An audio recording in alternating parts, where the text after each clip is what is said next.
Hello guys, आज हम इस वीडियो के माध्यम से स्टैटिक जीके जीएस स्टार्ट करने जा रहे हैं और हमें आशा न पूर्ण विश्वास है कि आप इस वीडियो को बहुत दुलार प्यार देंगे। और आप सभी को पता है कि सभी एग्ज़ामों में जीके जीएस से क्वेश्चन बहुत सारे आते हैं, तो हम चाहते हैं कि इस वीडियो के माध्यम से आप सभी को ज़्यादा फ़ायदा हो और ज़्यादा याद करना और सीखना है तो वीडियो को लास्ट तक देखें और कमेंट बॉक्स में बताएं कि आप कितना याद किए, इस वीडियो से आपको क्या सीखने को मिला, इस वीडियो में और क्या कमी रह गई हमें बताने में। ये सारी की सारी बातें आप कमेंट बॉक्स में बता सकते हैं। जैसे कि पहला चैप्टर का नाम है भारतीय लोक नृत्य, शास्त्रीय नृत्य एवं कलाकार, Indian folk dances, classical dances and artist. सबसे पहले हम आंध्र प्रदेश से स्टार्ट करना है। आंध्र प्रदेश में कुम्मी, माथुरी, घंटा मर्दाला, बुटा बोमालू, भामकल्पम, दप्पू, तपेतागुलू, लंबाड़ी, धिमसा, बथुकम्मा, कुलाटम, वीरनाट्यम, गोबी, दंडारिया, कुसादी, ओटम, थेडाला, छड़ी। आंध्र प्रदेश से रिलेटेड जितने भी इम्पोर्टेंट फैक्ट है, इम्पोर्टेंट पॉइंट, वो सबको हम बताने जा रहे हैं। ध्यान से आप लोग सुनेंगे। यहाँ से क्वेश्चन आते हैं। कुम्मी नृत्य भारत में तमिलनाडु और केरल में भी लोकप्रिय है। कुम्मी नृत्य को महिलाएं गोलाकार में खड़ी होकर प्रस्तुत करती हैं। कुम्मी लोक नृत्य में संगीत वाद्य नहीं होते हैं। इसमें ताल बनाए रखने के लिए प्रतिभागी तालियां बजाकर नृत्य करते हैं। कुम्मी नृत्य की शैलियाँ। पहला पॉइंट, पूनथट्टी कुम्मी, दीपा कुम्मी, हाथ में यानी दीपक लेकर के किया जाता है। कुलवली कुम्मी, जो धोबी महिलाओं द्वारा प्रस्तुत किया जाता है।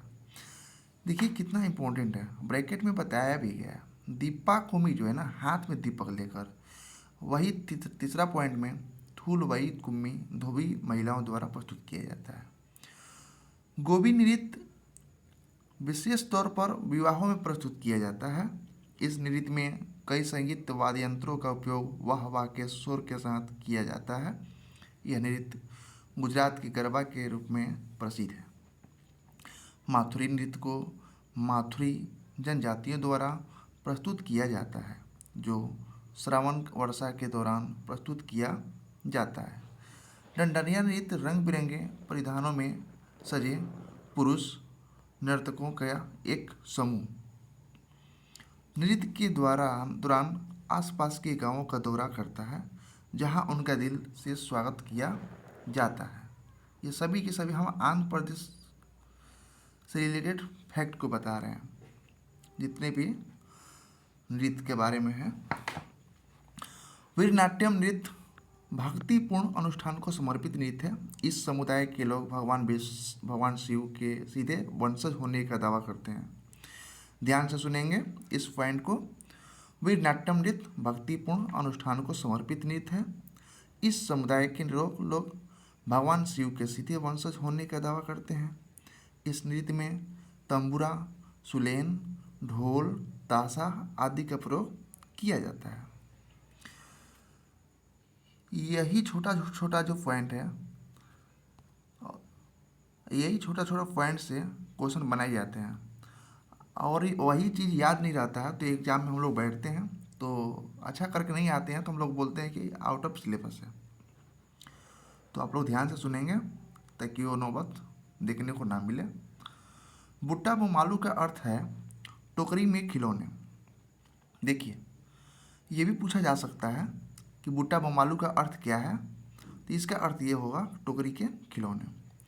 धीमा शब्द आशे पैरों की आवाज़ है। धीमा नृत्य के प्रकार बोदा धीमसा, बोदा धीमसा और गुंडरी धीमसा। इस नृत्य में प्रयोग मोरी, किरीट, डापू, टुडुम और जोडू को मुल्लू जैसे वाद्य यंत्रों का प्रयोग किया जाता है। बथुकम्मा नृत्य मुख्य रूप से आंध्र प्रदेश में किया जाता है। देखिए बहुत अच्छा इम्पोर्टेंट ये पॉइंट है, इसको ध्यान से सुनेंगे और याद करेंगे। बथुकम्मा नृत्य मुख्य रूप से आंध्र प्रदेश में किया जाता है और बथुकम्मा महोत्सव के समय इसको महिलाओं द्वारा प्रस्तुत किया जाता है। बथुकम्मा के आखिरी दिन को सदुला बथुकम्मा कहते हैं। तपेता गुलू एक भक्ति नृत्य है। देखिए ऐसे ऐसे पॉइंट को आप ध्यान से सुनेंगे, जैसे लिखा हुआ है ना, तपेता गुलू एक भक्ति नृत्य है। तपेता गुलू नृत्य में एक व्यक्ति पानी का एक सजावटी बर्तन लेकर गांव में घूमता है। यह बर्तन देवी मंगमा का प्रतीक है। यह नृत्य 12 से 30 पुरुषों के समूह द्वारा प्रस्तुत किया जाता है। लंबाड़ी नृत्य तेलंगाना और आंध्र प्रदेश की बंजारा जनजाति द्वारा किए जाने वाला लोक नृत्य है। बहुत सारे लोग ये सोच रहे होंगे कि आंध्र प्रदेश से रिलेटेड ये जब फैक्ट बताया जा रहा है तो तेलंगाना इसमें कहाँ से आ गया, तो आंध्र प्रदेश से सटा हुआ ये स्टेट है इसलिए। चलिए नेक्स्ट स्टेट के बारे में, असम के बारे में जानेंगे। सॉरी, और है आंध्र प्रदेश के बारे में एक पॉइंट ध्यान नहीं दिया हम। गुसादी नृत्य आंध्र प्रदेश की गोंड जनजाति के एक प्रसिद्ध लोक नृत्य है। नोट में बताया गया है गुसादी नृत्य के विकास में योगदान के लिए कनक राजू को पद्मश्री 2021 में प्रदान किया गया। ठीक है, नेक्स्ट पॉइंट हम लोग असम राज्य के बारे में अब जानेंगे। असम में क्या क्या मनाया जाता है, कौन कौन नृत्य मनाए जाते हैं। असम में बिछुआ, नट पूजा, महारास, खेल गोपाल, बिहू, अंकिया नाट, कली गोपाल, बागुरुम्बा, ओजापाली, झूमुर, देवधनी, बोडो। फिर से एक बार सुन लेंगे ताकि आपको अच्छा से याद हो जाए। बिछुआ, नट पूजा, महारास, खेल गोपाल, बिहू, अंकिया नाट, कली गोपाल, बागुरुम्बा, ओजापाली, झूमुर, देवधनी, बोडो। असम से रिलेटेड जितने भी फैक्ट पॉइंट हैं उसको ध्यान से सुनेंगे। इस वीडियो के माध्यम से आप देखेंगे भी अच्छा से, और जो नोट करने लायक पॉइंट होगा आप अपने कॉपी में नोट भी कर लेंगे। बिछुआ एक आदिवासी नृत्य है। इस नृत्य में रंगारंग कार्यक्रम की प्रस्तुति मुख्यतः बच्चों के द्वारा की जाती है। बिछुआ एक आदिवासी नृत्य है। इस नृत्य में रंगारंग कार्यक्रम की प्रस्तुति मुख्यतः बच्चों के द्वारा की जाती है। बागुरुम्बा नृत्य असम का लोक नृत्य है। बागुरुम्बा नृत्य असम का लोक नृत्य है जो बोडो जनजाति द्वारा प्रस्तुत किया जाता है। यह नृत्य बोडो उत्सव के दौरान प्रस्तुत किया जाता है। बागुरुम्बा नृत्य के वाद्य यंत्र सिरजा झुका हुआ वाद्य यंत्र, सिफुंग बांसुरी, थरखा बांस का टुकड़ा, खाम का मदल लकड़ी और बकरी की खाल से बना ढोल। ठीक है, नेक्स्ट पॉइंट। नट पूजा नृत्य में कलाकार एक घेरा या एक पंक्ति बनाते हैं और संगीत की ताल पर समन्वित पैटर्न पर चलते हैं। यह नृत्य पारंपरिक असमिया संगीत और ढोल, पेपा और ताल जैसे वाद्य यंत्रों के साथ किया जाता है। Next point. बिहू नृत्य का इतिहास 3500 ईसा पूर्व से जुड़ा है। बिहू नृत्य में गाए जाने वाले गीतों के विषय असमिया नववर्ष का स्वागत करते हैं।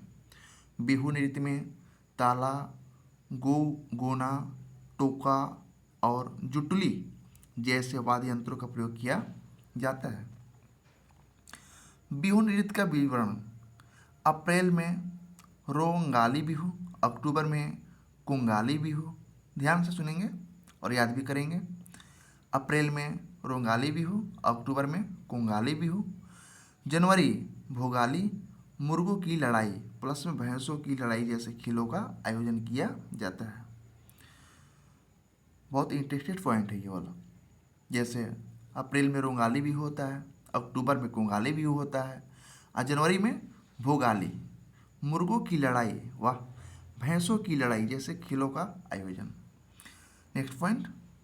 अंकिया नाट्य की प्रस्तुति को भोना कहा जाता है।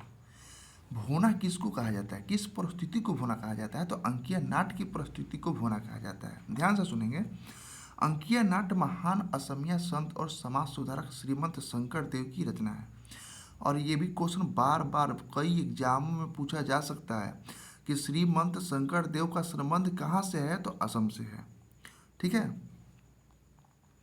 झूमर नृत्य असम के आदिवासी, झूमर नृत्य असम के आदिवासी या चाय जनजाति समुदाय द्वारा प्रस्तुत किया जाता है। ओजापाली नृत्य को कठपुतली कला से विकसित माना जाता है। ओजापाली नृत्य को कठपुतली कला से विकसित माना जाता है। इसके बाद हमें आंध्र प्रदेश का हो गया, असम का हो गया। अब हम लोग अरुणाचल प्रदेश के बारे में देखेंगे। हम ज़्यादा से ज़्यादा कोशिश करेंगे कि 2 या 3 राज्य के बारे में हम बताएं इस वीडियो के माध्यम से, और आप सभी अच्छा से इस वीडियो को देखें और याद करें। चलते हैं अब नेक्स्ट अरुणाचल प्रदेश के बारे में। अरुणाचल प्रदेश में कौन कौन सा नृत्य मनाया जाता है? Mukhota, Buiya, Chalo, Wancho, Pasi, Kungki, lion and peacock, Ponung, Popir, Galo जनजाति, बाडो छम, रिखमपाड़ा। एक बार और बोल देते हैं। Mukhota, Buiya, Chalo, Wancho, Pasi, Kungki, lion and peacock, Ponung, Popir. ये गैलो जनजाति के द्वारा मनाया जाता है। बाडो छम रिखम पाड़ा। इससे रिलेटेड जितने भी इम्पोर्टेंट फैक्ट है, इम्पोर्टेंट पॉइंट, वो सब हम देखेंगे और याद करेंगे। मुखौटा नृत्य एक संबंध कथकली नृत्य शैली से है। बुइया लोक नृत्य दिगारू मिसमी जनजाति से संबंधित है। पोनुंग नृत्य झूम खेती के मौसम की शुरुआत के लिए जश्न के रूप में किया जाता है। देखिए ध्यान से सुनेंगे आप लोग। पोनुंग नृत्य झूम खेती के मौसम की शुरुआत के लिए जश्न के रूप में किया जाता है। वांचो नृत्य अरुणाचल प्रदेश का एक विशेष जनजाति नृत्य है। बाडो छम नृत्य में कलाकार रंगीन मुखौटे पहनते हैं और संगीत के साथ अच्छाई और बुराई के बीच लड़ाई को लागू करते हैं। एक बार और इसको पढ़ लेते हैं क्योंकि लंबा ये पॉइंट है। बाडो छम नृत्य में कलाकार रंगीन मुखौटे पहनते हैं और संगीत के साथ अच्छाई और बुराई के बीच लड़ाई को लागू करते हैं। Next point, lion and peacock dance Arunachal Pradesh की जनजाति मोनपा का एक लोक नृत्य है। इसमें नर्तकियां मुर्गा और शेर के सिर के समान मुखौटा पहनते हैं। अब समझ में आया कि वो मुर्गा और भैंस का जो लड़ाई था। लिखा हुआ है कि lion and peacock dance Arunachal Pradesh की जनजाति मोनपा एक नृत्य है। ठीक है, ये मोनपा एक जनजाति होती है अरुणाचल प्रदेश में, उसके द्वारा ये सब होता है। इसमें नर्तकियां मुर्गा और शेर के सिर के समान मुखौटा पहनती हैं। रिखमपाड़ा नृत्य को देखिए, ये तो कितना इंटरेस्टेड पॉइंट है। लिखा हुआ है रिखमपाड़ा नृत्य को निसी जनजाति द्वारा प्रस्तुत किया जाता है। तो ऐसे हम लोग याद कर लेंगे कि निसी नाम की कोई लड़की है और किसी को रिखमपाड़ा बोल रही है, डांस कोई कर रहा होगा तो उसको रिखमपाड़ा बोली। तो रिखमपाड़ा अरुणाचल प्रदेश से रिलेटेड है, तो रिखमपाड़ा नृत्य को निसी जनजाति द्वारा प्रस्तुत किया जाता है। ऐसे हम लोग याद कर लेंगे, जैसे भी याद हो, याद होना चाहिए।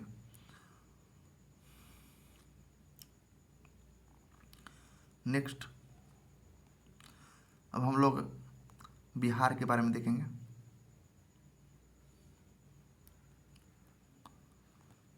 जैसे बिहार के बारे में लिखा हुआ है, जट जटिन, पंवरिया, विदेशिया, कजरी, छऊ, कर्मा, दोबिया, झिझिया, झरनी, जुमारी, फगुआ, डुम, कच्छ, जोगिड़ा, कट, घोड़वा, जितिया, नटुआ।